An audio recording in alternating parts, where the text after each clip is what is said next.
I'm Angela Unk, Director of Development here at the Clements Library, and I'm delighted to welcome you to episode number 90 of the Clements Bookworm.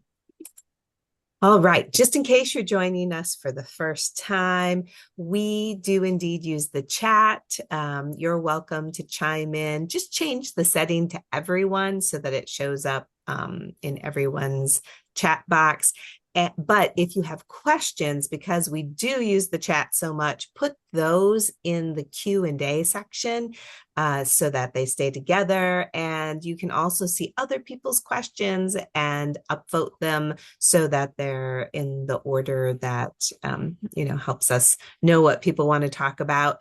I can only control so much of what you see. The live machine captions are turned on, but you may need to toggle them on or off as your preference indicates. And you can change the size as well as change the size of the relative size of the speaker and the slides. So, and today's broadcast is brought to you by the William L. Clements Library, located on the campus of the University of Michigan in Ann Arbor. The Clements Library's mission is to collect, preserve, share, and promote the study and discussion of primary sources related to all aspects of history and culture of North America and the Caribbean up to about 1900. All righty. So everybody click really quickly and we will end our poll. Okay. End poll. Share results. Okay. Interesting.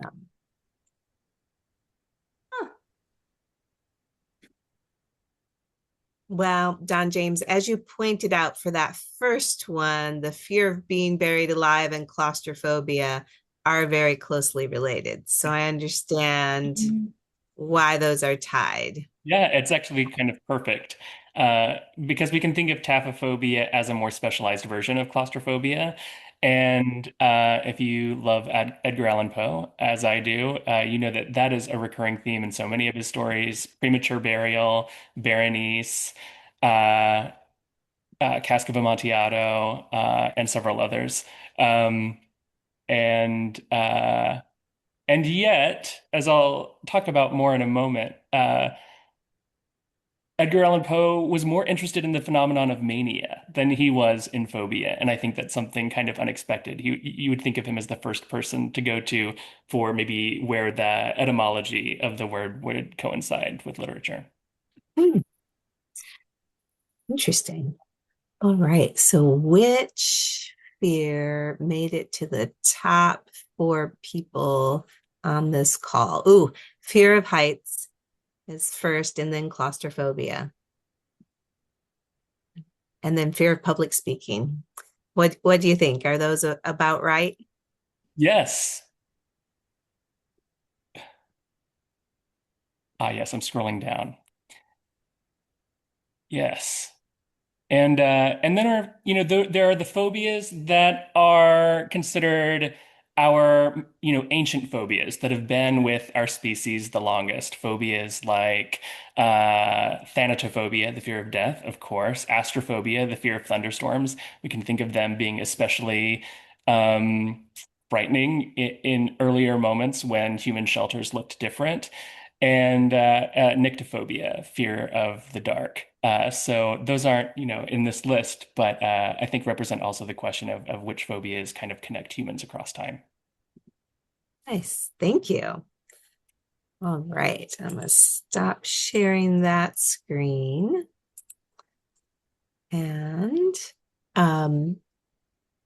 let's see, we're about ready to get started. So today we're joined by Randolph G. Adams, Director of the Clements Library, Paul Erickson, and Librarian for Instruction and Engagement, Maggie Vanderford, who will be in conversation with the author, Don James McLaughlin.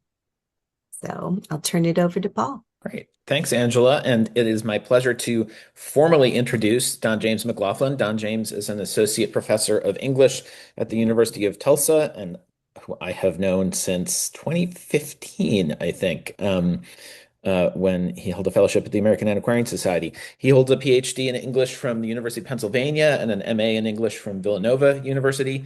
His new book, Phobia in American Literature, 1705 to 1937, A Therapeutic History, which he's going to talk to us about today, traces the emergence of the phobia suffix in early and 19th century American literature and medicine as a diagnosis, a political metaphor, and an aesthetic sensation.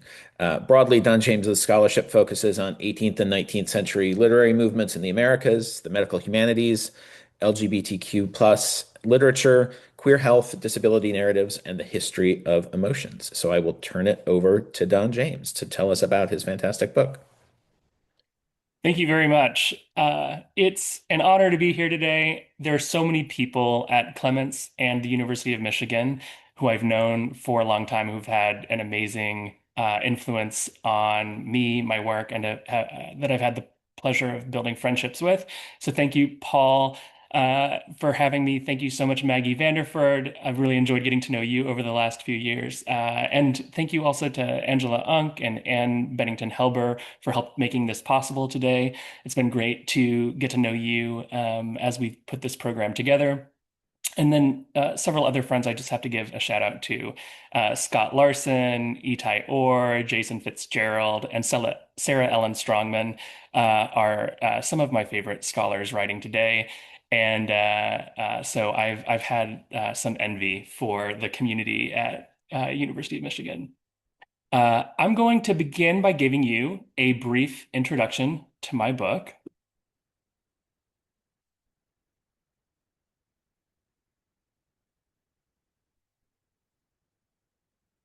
And when you have a book that intersects with history of dogs as well, you make a list of dog puns that you can include. And so the pun that I'm using today is Phobia's Dog Days, and that will make more sense momentarily. So I want to begin this morning with oh, and I should also say, I've created an access copy if you would like to read along with this portion of today's event. So I want to begin this morning with a playful contemporary phenomenon that resonates with the history I trace in my book. An array of popular gay memes today reference the problem of homophobia with tongue-in-cheek irreverence. One of the most popular recalls the day, some 2 decades ago, that singer, actress, and ally Hilary Duff successfully, quote, ended homophobia. The still and caption reference a PSA starring Duff, part of 2008's Think Before You Speak campaign, in which she confronts 2 other young women shopping for clothes who use the derogatory phrase, "that's so gay," to describe an item of clothing that they don't like. Duff calls them out in a disarming way, explaining casually that using a person's identity as a term of derision can be hurtful. Before the PSA concludes, she also throws a little shade at their outfits. The joke of the meme may be said to derive some of its appeal from the aesthetic of PSAs from this era, which combined an earnestness and hope that seem amazingly wholesome when juxtaposed with today's media landscape.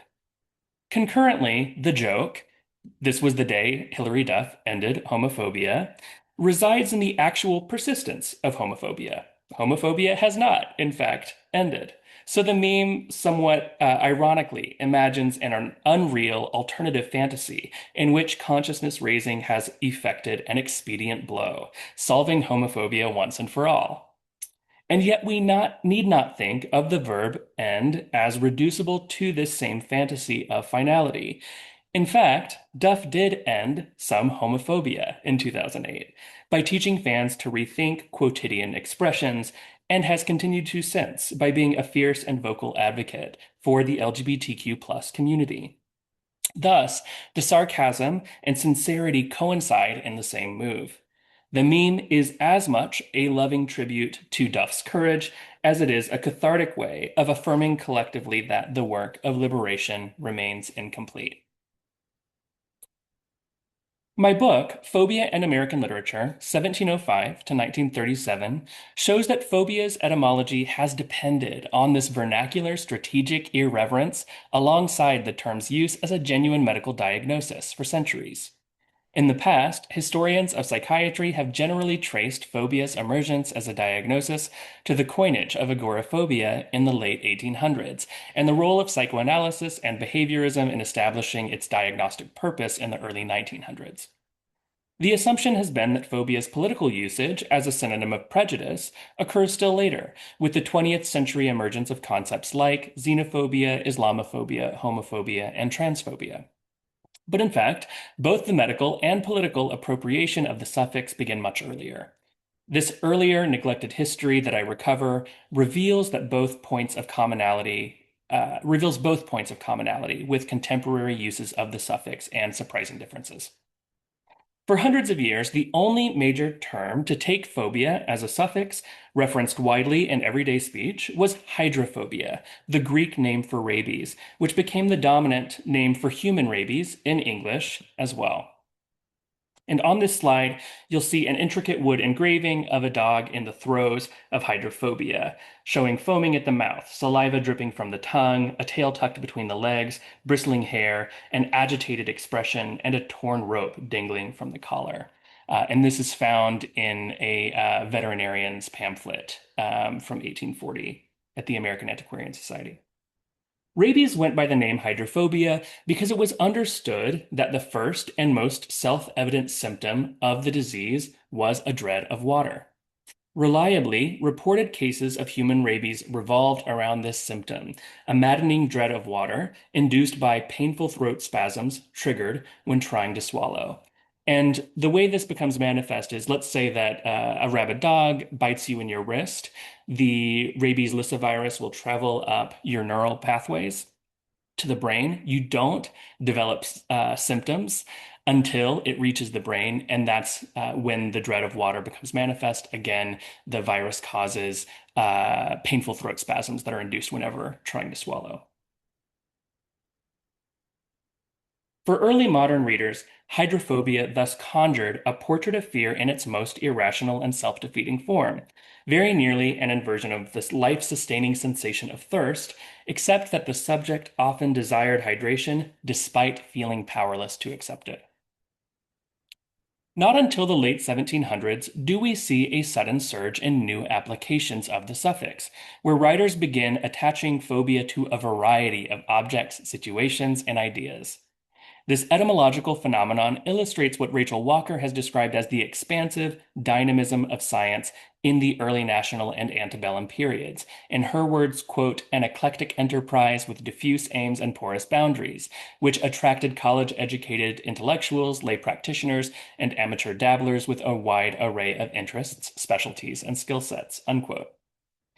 Phobia's infinite capacity for application attracted both serious and mischievous meditations on its value as a diagnostic. Curiously, across these diverse uses, phobia's newfound versatility would continue to depend on metaphorical allusions to a rabid state of mind for several decades. When people thought of phobia, they thought of hydrophobia. Thus, new phobias tended to be coined in popular print media as a psychological state analogous to what early Americans commonly called the canine madness. I argue in my book that this is one of the best ways of doing the history of emotions broadly, seeking the metaphorical forms that emotions commonly rely upon to be defined and circulated by people in a given time and place as a state of mind that might otherwise be difficult to describe and make legible. Metaphors enlighten us in these contexts by lending a concrete, if also still highly dynamic, manifestation to feelings that otherwise elude our best attempts to describe them.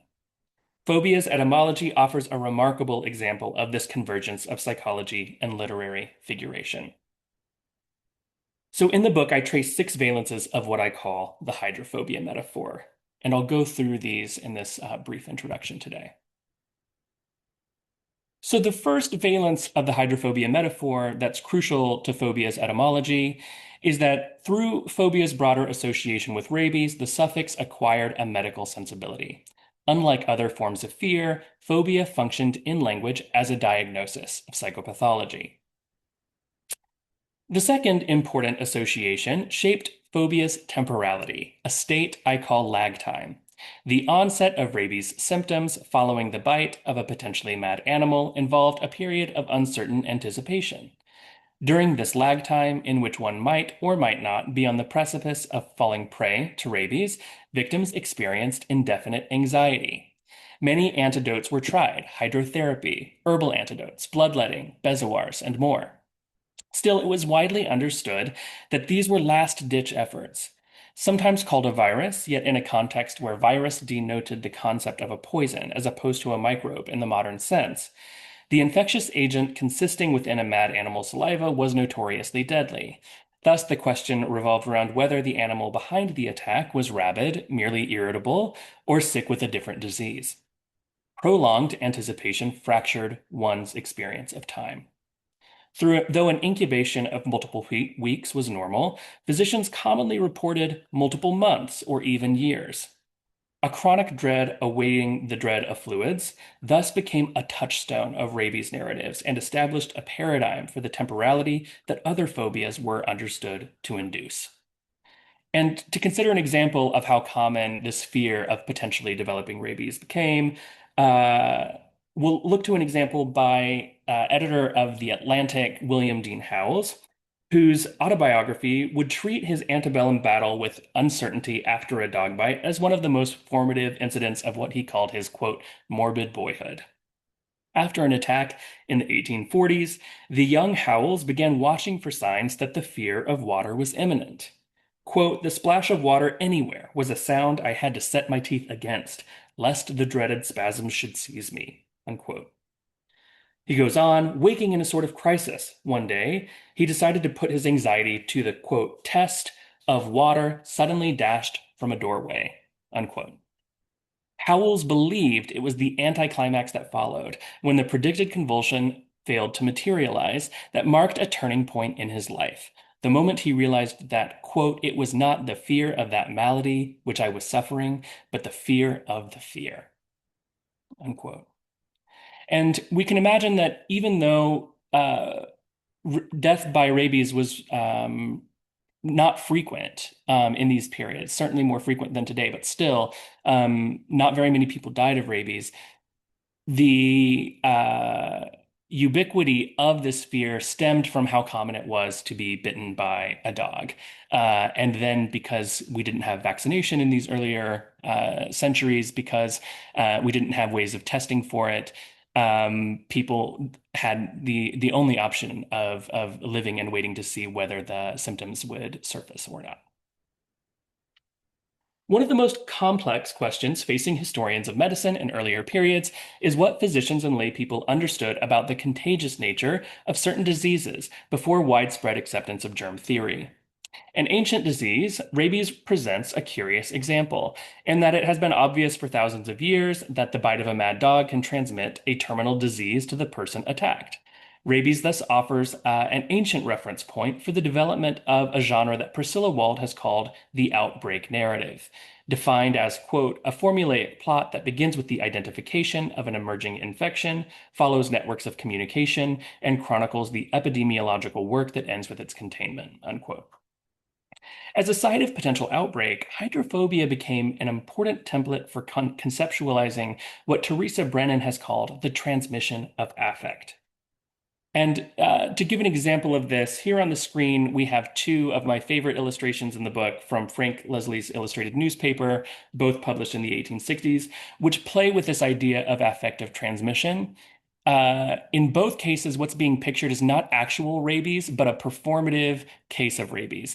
So in the first, a man bites a gentleman's cane in Central Park and is pretending to be rabid to frighten the gentleman so that he can conduct his theft of something on his person. And these are real events that were being illustrated. In another, an Irish woman named Mary at a festival who has become inebriated, bites a police officer in the hand who has come to try to get her under control. And once again, was kind of performing rabies in this moment to scare off the police officer. One of the things that's interesting is that we see that performance of fear then also is transmitted to the recipient of the attack, who has both of whom have fearful expressions on their faces in these incidents. The authors who most effectively tapped into these associations, the association of transmission of affect, were those at the helm of anti-slavery print culture, where beginning in the 1830s, editorials published by Frederick Douglass, William Lloyd Garrison, Lydia Maria Child, Samuel Cornish, Charles Bennett Ray, James McCune Smith, and many others began to deploy the portmanteau color phobia to describe a malady of the mind at the root of racial inequality. And this is decades before racism comes into circulation. So color phobia is an important neologism denoting race prejudice. One of the most remarkable aspects of this early usage of the phobia suffix is that even as such phobias become familiar in everyday speech, they continue to depend thoroughly on the analogy to rabies. As the Black-edited New York newspaper The Colored American staged the analogy in 1839, the word color phobia is first cousin to hydrophobia, and so is the thing. It is a terrible insanity produced by the bite of slavery. Reading prejudice through this lens gave anti-slavery writers a way to trace the spread of ideology and thus also to develop strategies for disseminating a kind of psychological immunity through printed material. So the fourth is zoonosis. Rabies is known today as an example of zoonosis, meaning a disease capable of being passed on naturally from animals to humans. In this respect, hydrophobia represented a state of mind that threw into question the fantasy of human exceptionalism and the hermetic integrity of the species. The fifth valence I trace is what I call parable. As Priscilla Wald emphasizes, communicability harbors in its logic a converse optimistic scenario, the possibility of stalling further infection through collective action. Accordingly, rabies narratives commonly served as parables, imparting lessons about the prudence of facing fear, as in the children's story Poor Bessie, published in the Infant's Annual, or A Mother's Offering in 1834. In this story, Annette sees her mother crying one day, young Annette, and asks what is causing her grief. And she tells her the story of Poor Bessie, which was a family dog who saved Annette from a stray dog that had rabies that ran up to attack her one day. Bessie successfully saved Annette from that attack, but was herself torn in the struggle. Annette sees in this story a parable and says, whenever I'm being bad, please tell me the story of poor Bessie. And I think the most important sort of morals that come in at the end is that Bessie represents both God's providence and Christ's sacrifice in tandem, including the precarity that can come into play when one faces fear directly. But as you can see here, this is as the mother runs toward Annette, who is also defending herself with a raised arm and a branch in her arm. Phobias, literary representations could be used to distill important life lessons. So the sixth and final valence that I'll talk about this morning is what I call camp consciousness raising. One of phobia's core structural features is its seemingly paradoxical status as negative attachment, a high concentration of energy on a specified object, person, or idea, yet by an affective mechanism that alleges to demand distance. In early national and antebellum literature, this relational dynamic attains prominence through phobia's development into a potent locus of social satire. And on the screen now is a crude wood engraving that features a dog standing on two legs with its front legs holding an umbrella, pleased with its prop. The spaniel smiles with its tongue hanging out and its tail raised proudly. And this just gives you a nice example of the way phobia was seen as ripe for satirical and playful representations. Phobia's affinities with satire surfaced at the intersection of proto-psychiatric speculation and social commentary, in which experimentation with phobia as a variable pathology took shape through wordplay and pun making. The literature on phobia acquired what we might today recognize as a camp sensibility in this respect, the squirrely tenor of a drag diagnostic, which is to say, a performative failure to achieve the tonal seriousness of other diagnostic epistemologies. Camp consciousness raising satire resonates with what Zhang Yao has identified as the capacity of affective negations to foster what she calls an insurgent potential, which, by virtue of their disaffection from normative political feeling, instigates a, quote, rupture, unquote, conducive to the emergence of alternative relational modes. A cunning freedom grew out of the same quality, something similar to what Susan Sontag describes as the readiness of camp to be, quote, alive to a double sense in which some things can be taken, unquote. In Phobia's sense, the double sense of the word's capacity for diagnosis and parodic imitation of taxonomy generates an analogous tension between fervent lay participation in establishing the terms of public mental health and concurrently a kind of carnivalesque disruption of the sovereignty of the medical gaze to undermine prejudice by a parallel tactic of what Sontag calls dethroning the serious.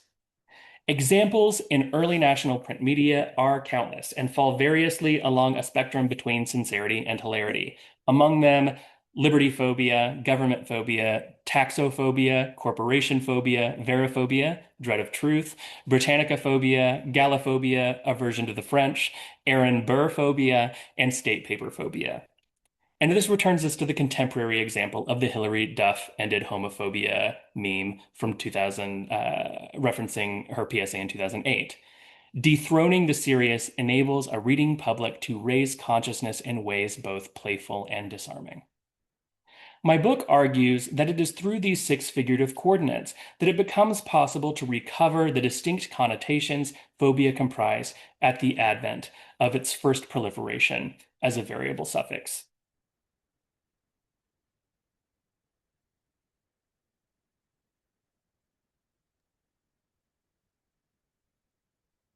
Thank you so much, Don James. Oh, my video is, there we go. Now it's back. Um, Thank you so much. That's fantastic, Don James. And we ask that people, if you have questions, please use the Q&A function instead of the chat, and we will, Maggie and I have a few questions to talk with Don James about, and then we will get to your questions. So first, you said earlier that you came to this project through an interest in more contemporary, especially political issues. Can you talk about how you came to this as a literary historical project? And can you talk about you mentioned Poe briefly, but can you talk about some of the other writers who are central to this book? Yes. So I was in a course with my advisor, Heather Love, looking at the history of LGBTQ print media and, noticing the emergence of the term homophobia as a way of denoting prejudice and became very curious to know where that started. Of course, we've been very fortunate to benefit as researchers from so many different digitized periodical projects, which allow you to do deep dives into etymology across an expansive array of printed materials. So became very interested when I saw that color phobia was such an important term for race prejudice in the antebellum period.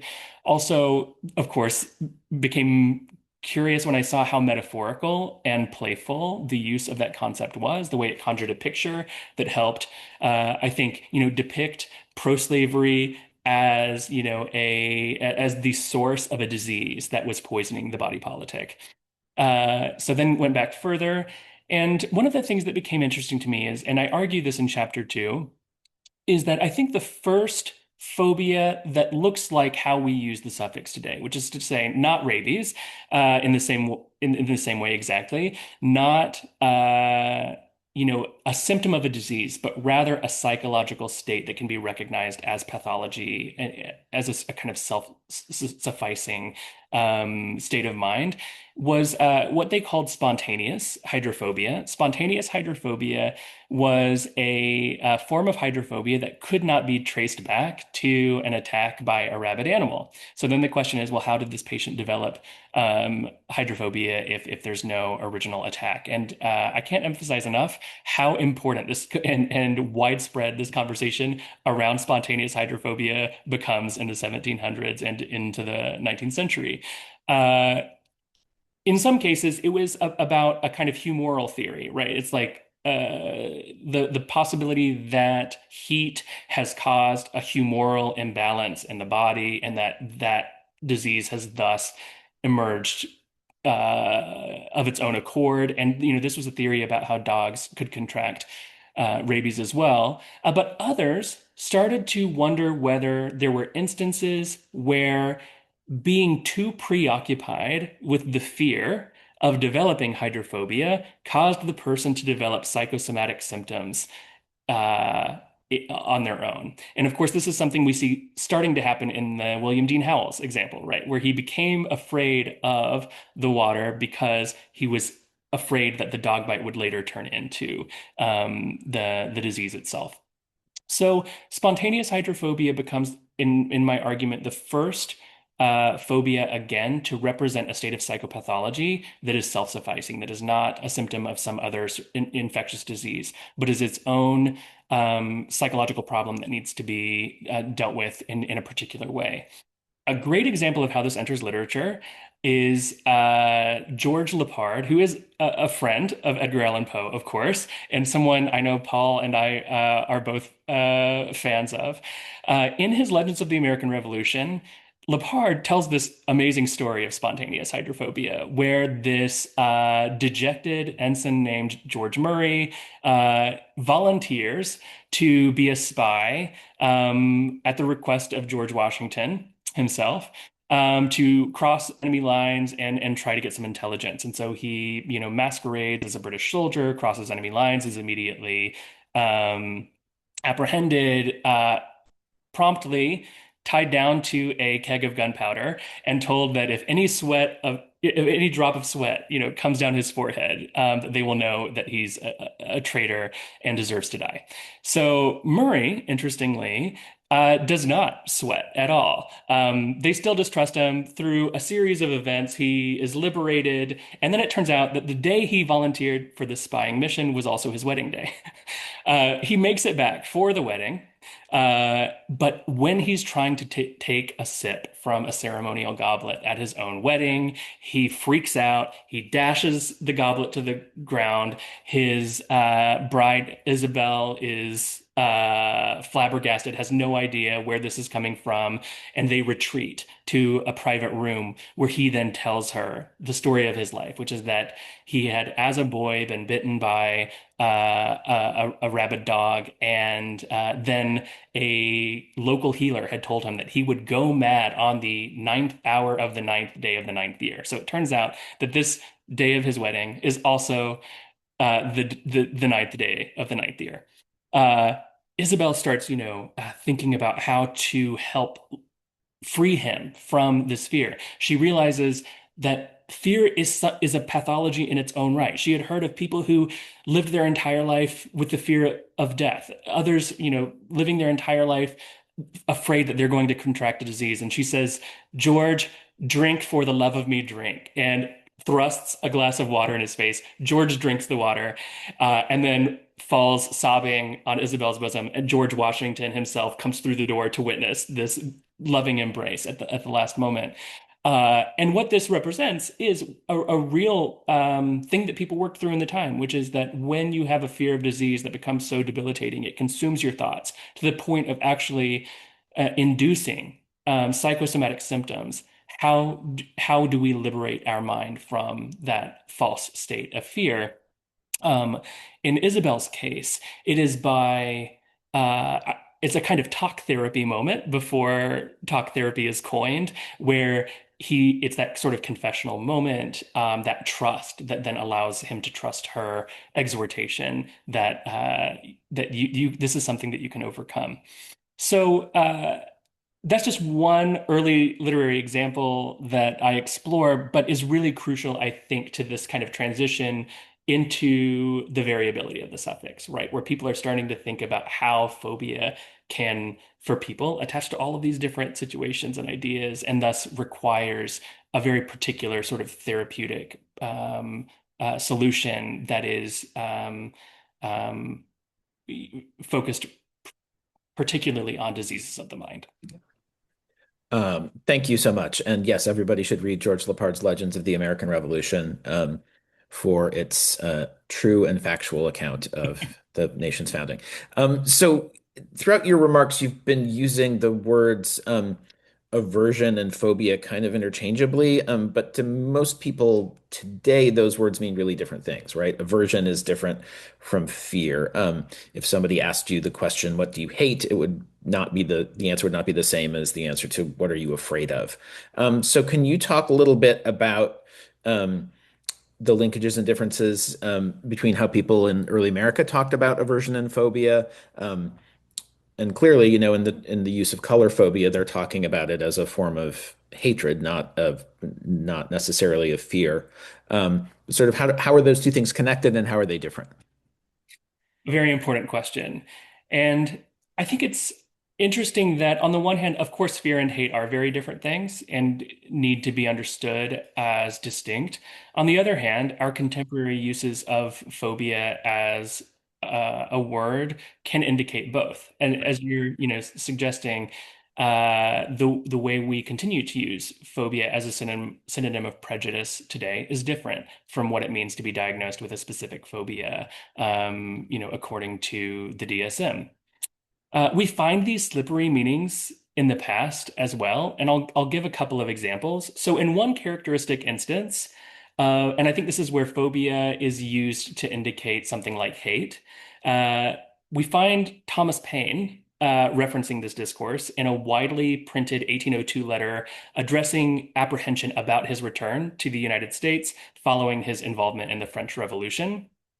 He observes, quote, "My arrival has struck my enemies as with an hydrophobia. It is like the sight of water to canine madness." In this case, he is attributing the nature of hate to a feeling of fear of his radicalism. But the metaphor serves to capture the hostility he encountered, right? So it's kind of referencing both fear and hate in the same move. But at the same time, phobia is understood to mean a fear disconnected with hate. So another example would be Paine's contemporary Benjamin Rush, who publishes the first major taxonomy of phobias in 1786 in the Columbian magazine, where takes a greater interest in fear as a debilitating state capable of taking numerous forms, from doctor phobia and rat phobia to church phobia and rum phobia. And I think then, just as it is important to be conscientious of the nuances that shape the diverse uses of phobia today, so do we find that phobia accumulated competing connotations from the early national period through the 19th century. Part of my method was to not try to delimit what phobia can mean, because it has meant and continues to mean all of these different things, but instead to sit with and interrogate those contradictions.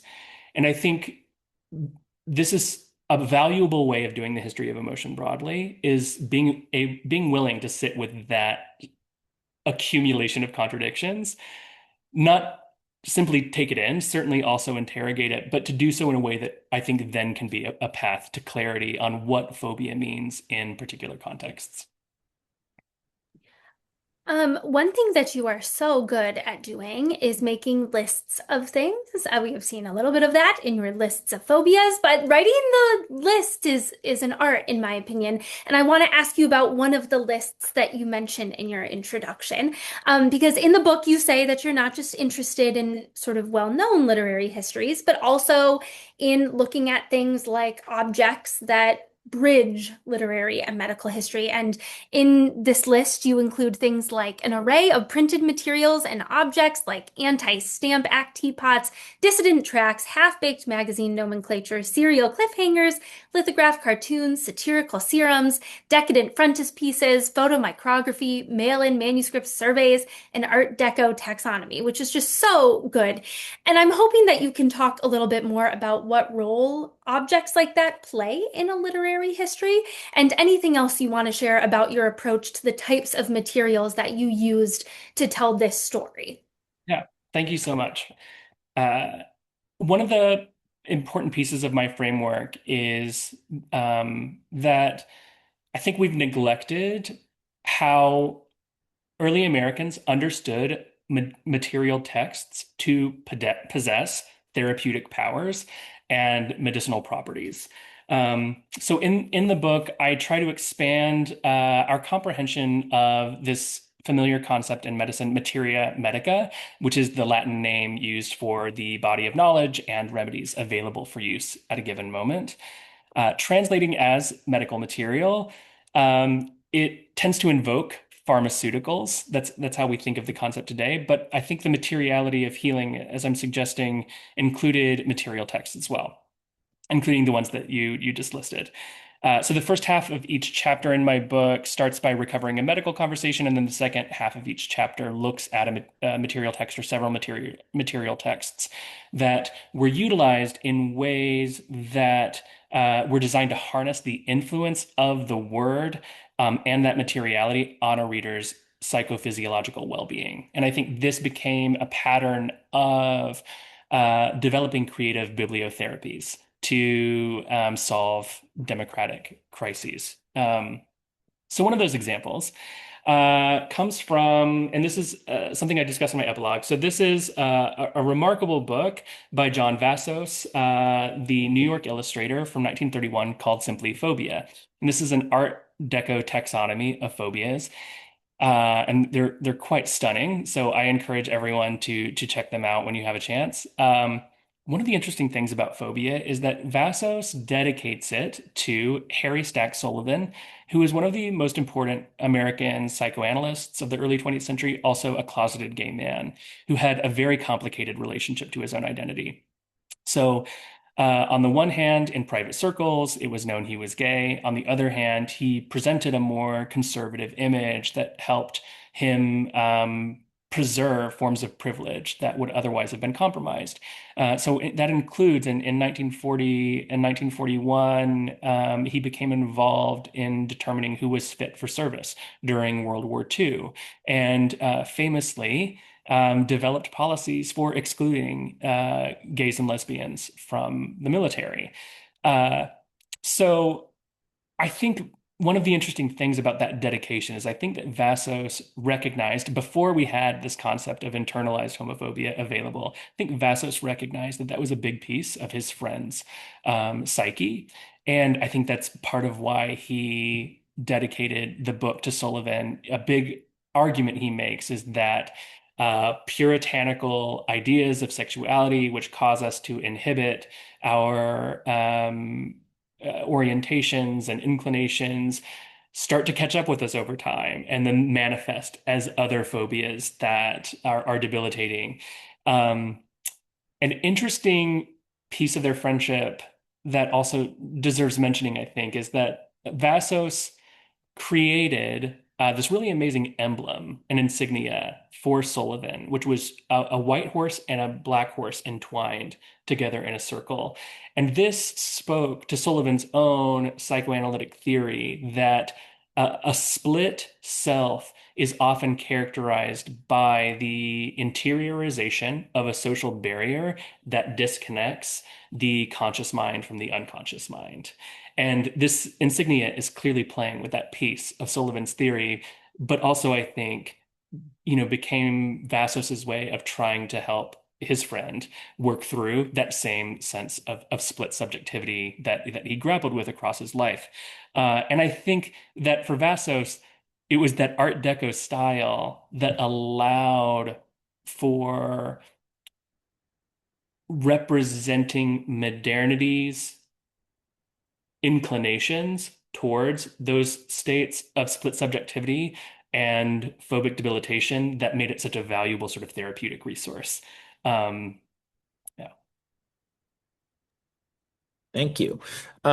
So in a lot of familiar works of 19th century American literature, fear is a structuring element. We talked about Poe a little bit earlier, whether it's Man of the Crowd or Cask of Amontillado, all the way up to Stephen Crane's Red Badge of Courage, the entirely rational fear of getting shot in the Civil War. Did you see any common themes emerging in your research, either from literary writers or from medical writers, about how people ought to manage their fears? Yes. And I'm going to now go back to the earliest example in the book. Cotton Mather had a sermon that he wrote down in his diary called The Dog Bitten Soul.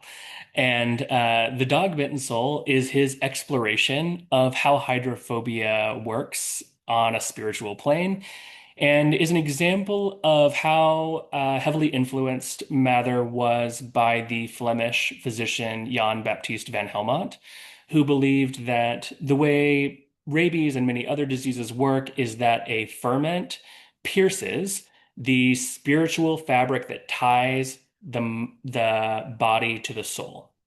And uh, in piercing through that mediating spirit, the problem becomes the way that invasive ferment, which contains an antagonistic idea, releases an idea that, in overwhelming the mind, starts to recreate the mind in its own image. So the example of the early modern symptom that Mather and other people took an interest in that I talk about in that chapter is the idea that rabies makes you think that you are turning into a dog. And so that when you look in a mirror, you see a dog barking back at you. This is the thing that kind of Mather finds really interesting for spiritual meditation in that diary entry. And so that idea that the problem is an antagonistic idea that recreates the mind in its own image, then also influenced how people thought about managing phobias and managing madness in the 18th century, so that even John Adams, in his dissertation on canon and feudal law, looks back to that same theory to kind of advocate for the colonial protest against the Stamp Act and call for representation in Parliament. And the way that works for him is in hydrophobia, the idea was you have to find a way to counteract the antagonistic idea so as to preserve the authenticity of the mind. Adams felt like representation could do that for the colonists. Representation could counteract the antagonistic idea of pure subordination and thus ensure the authenticity of the self and of the right to self-determination. At the same time, then, porousness, the porousness of the body, the porousness of the mind was crucial to how people in the 18th century understood this idea of managing phobia. So I think the way I describe it in the book is that successfully managing and understanding one's phobias for Mather and Adams thus required a form of self-recognition that made space both for that permeability of subjectivity and the capacity for exterior representation to help restore interior balance. And that's another example of how I try to kind of put these literary examples and medical conversations in dialogue. I think we have a couple last questions and then we'll open it up to the audience to ask all of their great questions. I am asking this one on behalf of all researchers who come into a library like this. And some projects are needle in a haystack projects where we say, sure, we can give you a bunch of stuff and you might find a mention or two. However, there are projects like this one where that is not the case and we could hand you hundreds or thousands of materials that would mention phobias in some way, and you would have to sort through them. So can you just talk about your own methodology in working on a topic that is so enmeshed in so many different moments in American culture and times and places and conversations, and explain how you managed to condense that into a book that probably could be a lot longer if you wanted it to be? One way I did that is, it would have been possible to write a book that was about phobia as an idea in early American and 19th century literature, which would be amazing. I wanted to limit it to this question of etymology and etymological change, and to see how that could allow us to find a new sort of path through this question of how emotions and emotion concepts evolve over time. So that helped me put some good parameters on it from the beginning. And then the tricky part became finding those moments that are interesting where a phobia is coined briefly and then fizzles out, never to return again, or whether someone, kind of only uses the concept in a specific instance. One example that I found late, but is so important to the book, is that William James, the psychologist and professor at Harvard, himself lived with phobias. And in his lectures at the University of Edinburgh that eventually become varieties of religious experience, he included a veiled personal autobiographical case history of his own experience with phobias, including the fear of being alone, which I describe in that chapter as a broader fear of being deprived of the context that would make you feel like you belong and that you are seen. So, I, finding that required, the rabbit hole of when we learned that this veiled autobiographical, case was something that James claimed for himself in a letter. Um, but so it really was a combination of the value, as I was saying earlier, of digitized printed materials, which allow you to do etymology in a really exciting and expansive way, but not letting that keep you from seeing those more nuanced and fleeting moments when something really important is being articulated, but isn't, going to sort of, be ubiquitous throughout an author's corpus of writing.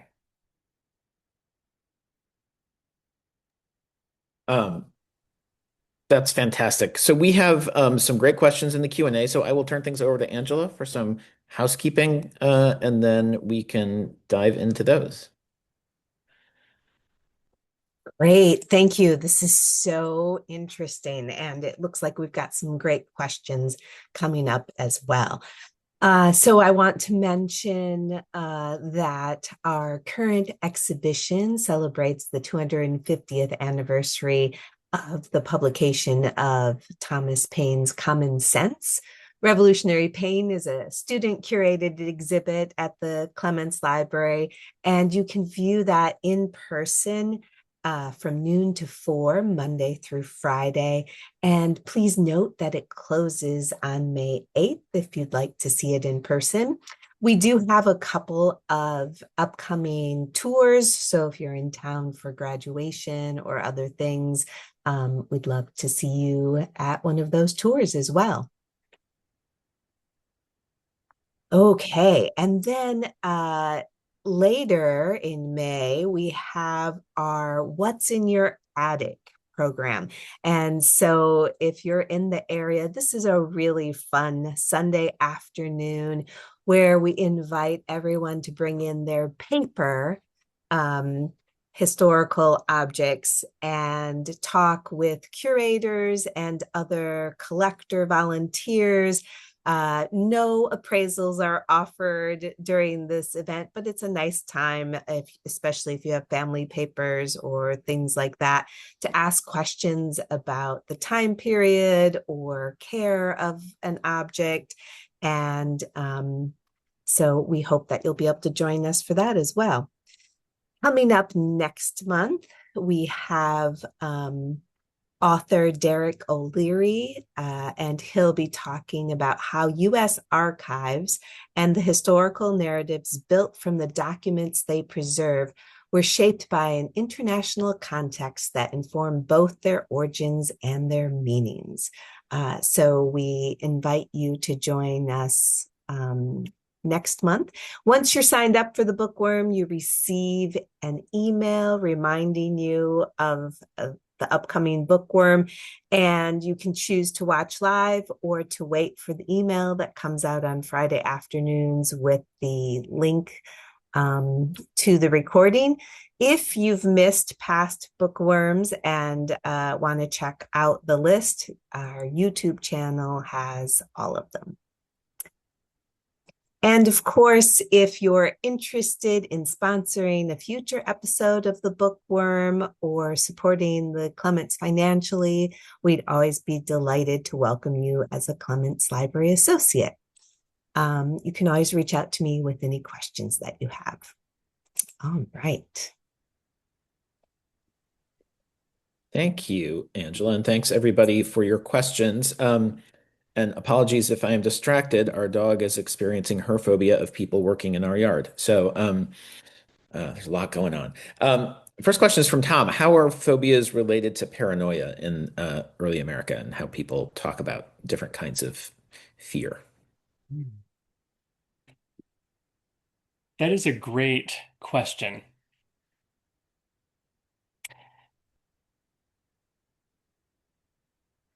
I'll use this to talk about something that intersects, maybe slightly tangential. Of course, paranoia is a big theme that we find in Edgar Allan Poe. And when we go to Poe, we would also think that we're looking at phobias, though there aren't that many instances when Poe uses phobia as a suffix. So he does not have a huge, representation in the book. But I do have a theory about why this is the case, which is that I talk about how phobia was one of three suffixes that were used to describe human tendencies to obsession and compulsion, the others being mania and philia. And of course, mania is a suffix that we find all over Poe. He was really interested in this contemporary diagnosis of monomania, which is a mania that fixates on a singular idea or object in this sort of all-consuming way.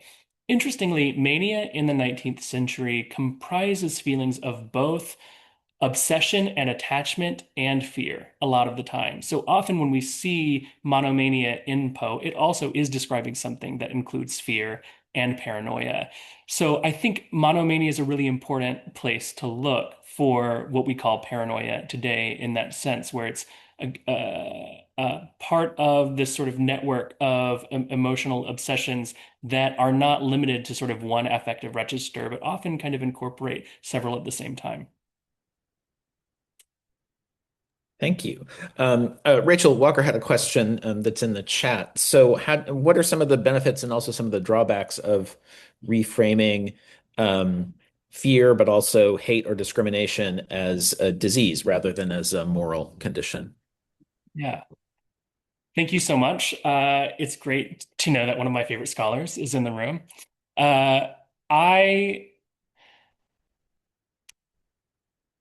I think this is a really important reservation that people have about this phobia suffix today, is that the potential connotation of using words like Islamophobia and xenophobia to describe prejudice is it takes that question of agency and choice apparently out of the conversation and makes it seem like something someone potentially can't control, right?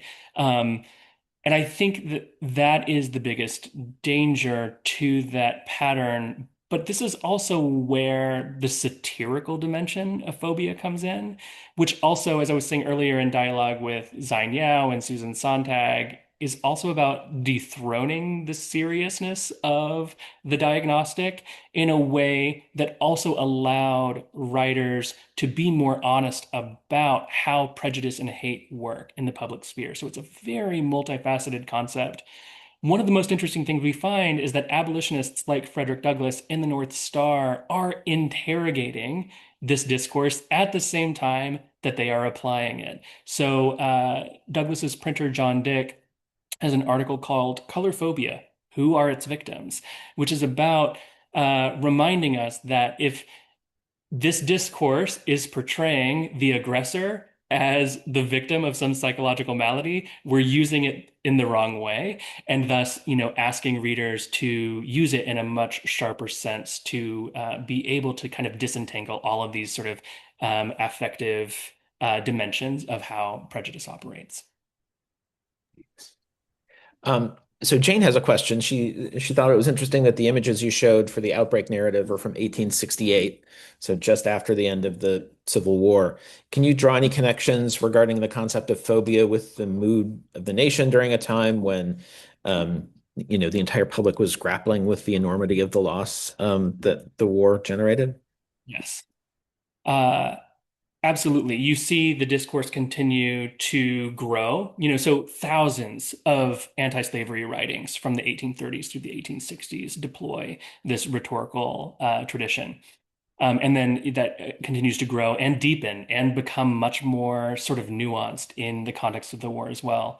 One of the things I also talk about in my book is that this is coinciding with major developments in rabies prevention as well. So today, of course, we think of leash laws as, the most sort of established way of making sure that dogs don't harm others in public space.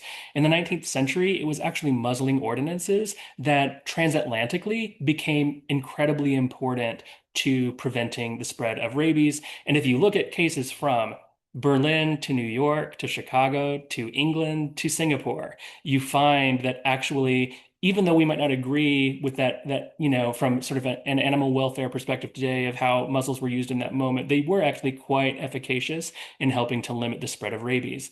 So one of the things I find interesting also about the postbellum period is this is when those major developments in rabies prevention are starting to find great success globally. Of course, Pasteur's vaccine in 1885 is arguably the most important long-term development that starts to curtail human deaths from rabies. But Pasteur himself said we need muzzling ordinances to ensure that the disease stops spreading across animals broadly, and that's really what's going to eliminate deaths. And that is in fact how many cities and England as a whole is able to eliminate rabies by the late 19th and early 20th centuries. This is just to say, I think another thing that's really interesting to me is the way the metaphor evolves in dialogue with these moments in epidemiology, and the way then writers also absorb. So one of the arguments I make is that Douglas has moments in the North Star where he's alluding to muzzles, he's alluding to wound washing, he's alluding to cauterization, which was a common form of treating a rabid bite, to kind of let that metaphor sort of expand and take all of these different forms. I find that piece of the history really fascinating. June Howard has a question about how you work with literary works versus other kinds of documents. Do you treat them differently? Do you read them the same way? Yeah. Thank you so much, June. Another one of my favorite scholars, and someone I'm going to get to see and hang out with next month. I the easiest answer is that, and I think a lot of literary scholars feel this way, is being trained in close reading and being in dialogue with other scholars who find close reading to be this kind of unparalleled practice of deriving insight from material text has taught me to read other objects as well. So when I do incorporate those other material texts that are not, traditional printed or manuscript forms, I nevertheless try to employ a lot of the close reading that I would use in reading a short story or a poem to talk about those objects. Um, from anti-stamp teapots, to as Maggie was saying, to again, thinking about the physical newspaper itself as something that can disseminate psychological immunity in the same way that text can.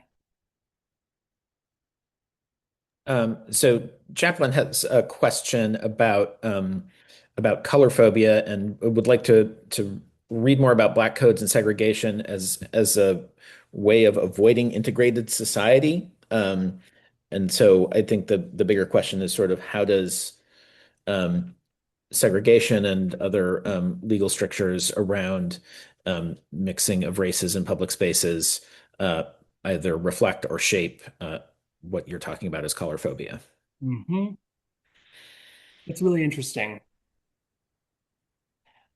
Color phobia continues to be used by activists and politicians advocating against segregation, advocating for racial equality in the late 19th and early 20th century. So even in, the crisis uh, by W.E.B. Du Bois, you find that word being used, but it's being used much less, right? So I think the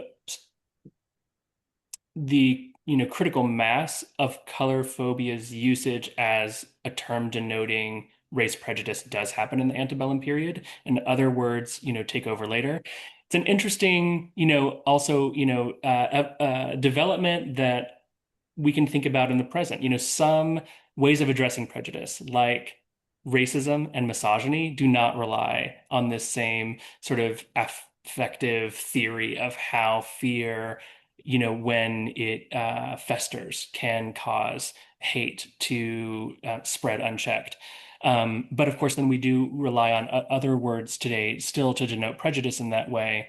And I think this just takes me back to something that I tried to do in the book, which is I think the reasons for um, application are highly nuanced and developed in consensus in really fascinating ways within communities.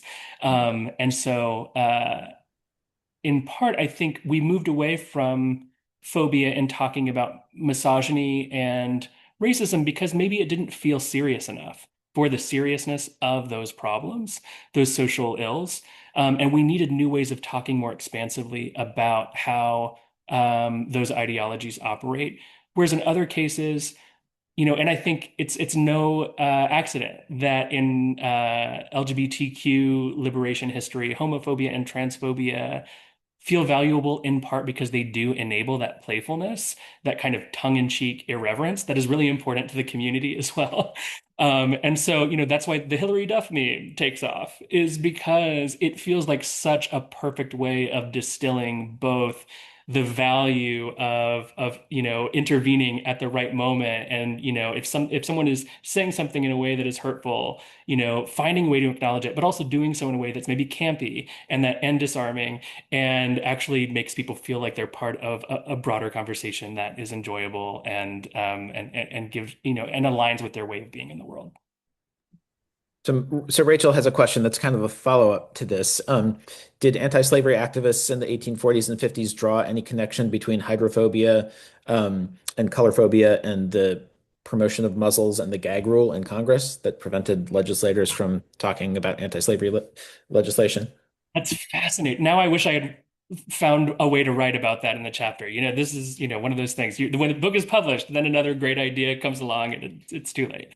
I'm sure of it. Absolutely. The way the word is unfolded allegorically is really wild and really elaborate in some contexts. So to give you an example, in the bitter review of Uncle Tom's Cabin by Harriet Beecher Stowe that's printed in Graham's magazine, um, another editor sort of writes a piece that is combating that horrible review, and he says that this person's going to find that uh, the hurricane of public opinion will blow back the expectorated froth of this editor's color phobia in their own face with liberal interest. This is, paraphrasing the quote. It's wildly elaborate, how long the author kind of lingers with that metaphor. But I have no doubt that that connection exists somewhere. And now I want to see if I can find it. So Tom wonders, is there political or social power in promoting irrational phobias? Can it be used as a tool to influence social behavior? Certainly. Yes. I think one of the complexities today is determining what is fear, what is truly felt as fear, and what is disseminated as a cultural performance of fear that starts to then assume very real world consequences. I think this is something social media does. It's not even necessarily that a person feels, deep inside a sense of true dread or anxiety, in at least in relationship to that group. But something feels powerful about participating in a digital community that performs that fear in a way that allows people to establish relationships with each other. And of course, that's one of the most damaging modern problems for democracy that we are grappling with today. I describe Douglas as an editorial medic. And I do think that that work of editing, of curating, of playing an active role in shaping the public sphere. And I'm indebted to Derek Spires' work in this respect, how he talks about, print as a place where citizenship is enacted. I think that that is how he was able to think about this solution of disseminating psychological immunities. I think that is one of the big challenges we have today. How do we combat those digital media spaces in which it has become in some way advantageous, or at least seems advantageous to someone to perform fear collectively? How do we combat that with other forms of media that actually enable a different kind of affective solidarity? Great. We are almost out of time, but I have just one last question. What are you working on next? I am writing my second monograph, and this is going to be a history of queer disabled kinship from the early national period through the 19th century, where I look at queer families who also have disabled members within the family and how they tailored their built spaces, their domestic spaces and spaces of work to their own access needs, and how queer and disabled epistemologies intersect in really amazing, intimate ways in those spaces.